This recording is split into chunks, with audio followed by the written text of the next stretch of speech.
So did LTA consider the widespread availability of smartphones when developing the specifications for ERP 2.0? And if so, why wasn't a mobile-first approach taken? So using a smartphone instead of an unwieldy OBU could save a tremendous amount of installation effort, hardware costs, and long-term maintenance costs. Is the Minister prepared to order a system redesign of the ERP 2.0 to make it mobile-first? And to be clear, I don't mean providing the mobile phone as a secondary option like what the Minister just said. I'm talking about making it a default option.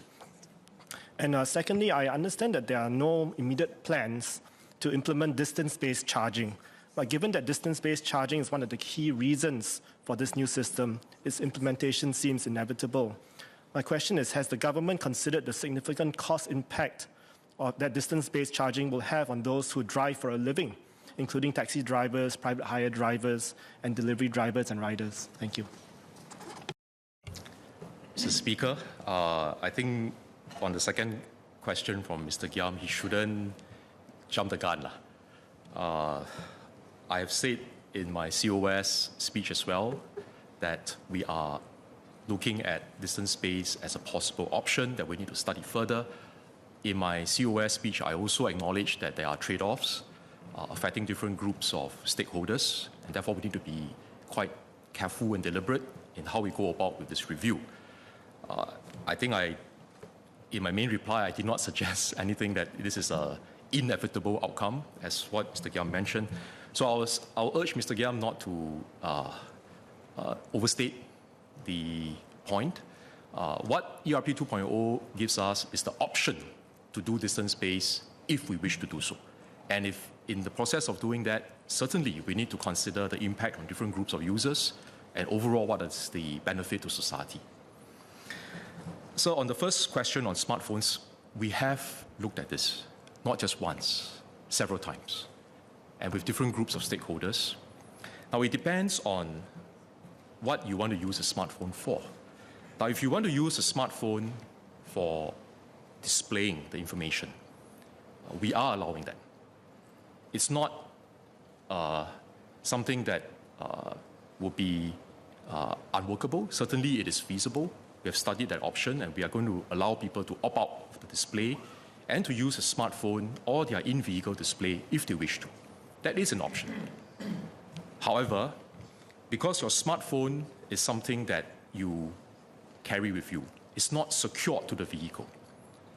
We need, for the purposes of ERP, whether it's distance-based or other types of usage-based charging, you need a device that is secured to the vehicle so that you know where the vehicle is and there's no dispute about whether the device is functioning or not.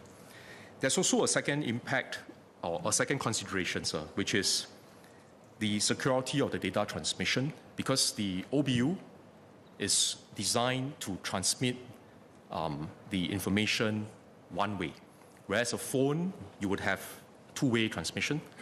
And a phone, depending on the model that you use and the software that and the apps that you install, I don't think you can be assured of the same level of data security and systems security, including against tampering.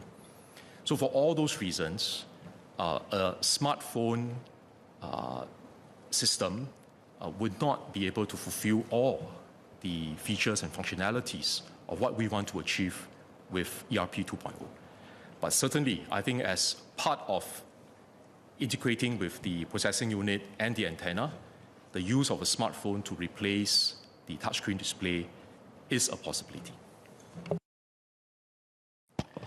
Thank you, Speaker. Just one quick SQ for Minister. I note Minister's explanation about temperature being the reason why we cannot have the one-piece design on cars, but just wanted to confirm that this new OBU actually meets the minimal Grade 4 standard of the Automotive Electronics Council AEC Q100 requirements for reliable operations in Singapore's climate.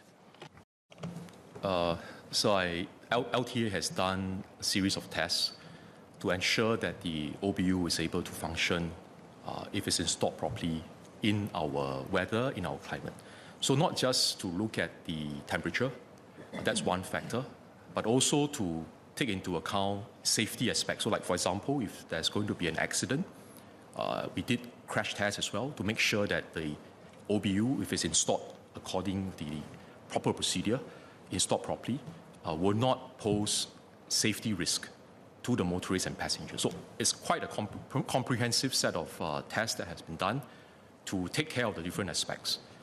But what we need to continue to do is to work with our partners and with stakeholders, including motorists, mechanics, our service ambassadors, to continue to find ways in which we can improve the user experience and allow more value to be delivered to motorists with these capabilities of the ERP 2.0 system.